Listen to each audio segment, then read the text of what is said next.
प्रेम ने दिवाकर को सबके सामने जोरदार थप्पड़ लगाया और इसी थप्पड़ के साथ कई राज भी हवा में तैरने लगे।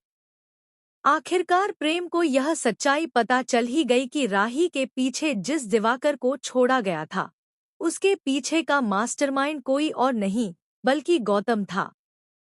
जी हाँ दोस्तों, सुपरहिट टीवी सीरियल अनुपमा में आने वाला यह ट्विस्ट दर्शकों को पूरी तरह हिला देने वाला है। दोस्तों, आप देख ही रहे हैं कि अनुपमा किस तरह अपनी पूरी ताकत गली की औरतों और परिवारों के लिए लगा रही है। कोई उनकी आवाज बन रहा है तो कोई उनकी ढाल। लोग खुश हैं, सुकून में हैं, क्योंकि उन्हें लगता है कि जब तक अनुपमा उनके साथ है तब तक कोई उनका घर नहीं छीन सकता। उनके सिर पर जो छत है वह अनुपमा की वजह से ही सुरक्षित है। अनुपमा सिर्फ एक औरत नहीं बल्कि इन सभी के लिए उम्मीद की आखिरी किरण बन चुकी है। लेकिन इसी खुशी के पीछे एक बहुत बड़ी साजिश पल रही है।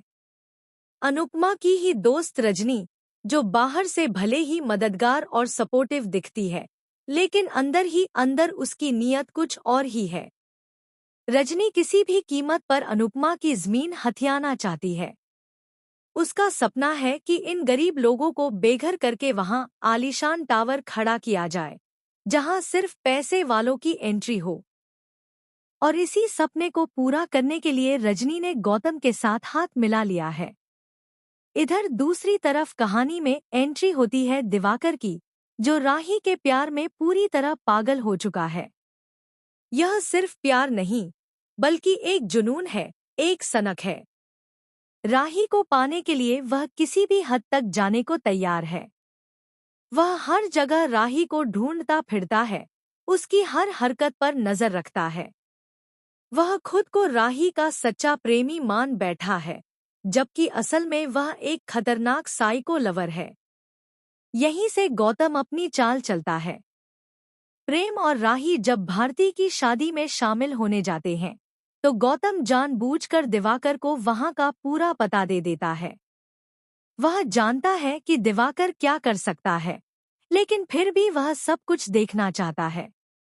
उसका मकसद साफ है, राही की जिंदगी में तूफान लाना और प्रेम को कमजोर करना। दिवाकर जैसे ही एड्रेस सुनता है, बिना एक पल गवाए वहां पहुंच जाता है।